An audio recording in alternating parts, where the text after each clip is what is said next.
Computer glitches and hacking made last year's FSA testing a big mess, and right now that same testing is underway again. The Now's Lauren Rosella live outside Jefferson High in Tampa, where testing just got started again this morning.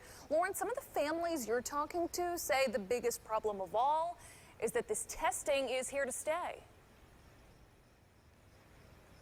Yeah, that's right, Ashley. Yeah, a lot of the parents over here at Jefferson High School, they saw their kids come in and start to take the language arts portion of this test today. So we've pulled up a practice test so you guys can take a look at it. You can see there's a passage from King Arthur, and the whole point of this is to make sure that they understand the key components of this story. But still, as you said, Ashley, not all parents want their students to take the FSA.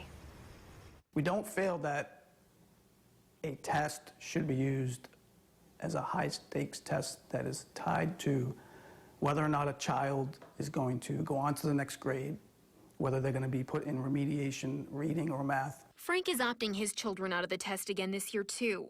Last year, there was a lot of confusion. Nearly every local school district had to suspend testing at some point.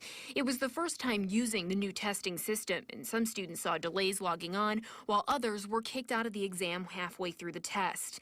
But this year, superintendents say the testing should start off normally. They say administrators have beefed up the testing servers and that many of the other bugs students dealt with last year have been fixed. How we get beyond that is every year going forward, the system becomes more streamlined, less problematic, and that doesn't happen by accident. It happens by the state and the district working together. And the Florida Department of Education told us that if a lot of students do end up opting out of this test, it could actually impact school funding.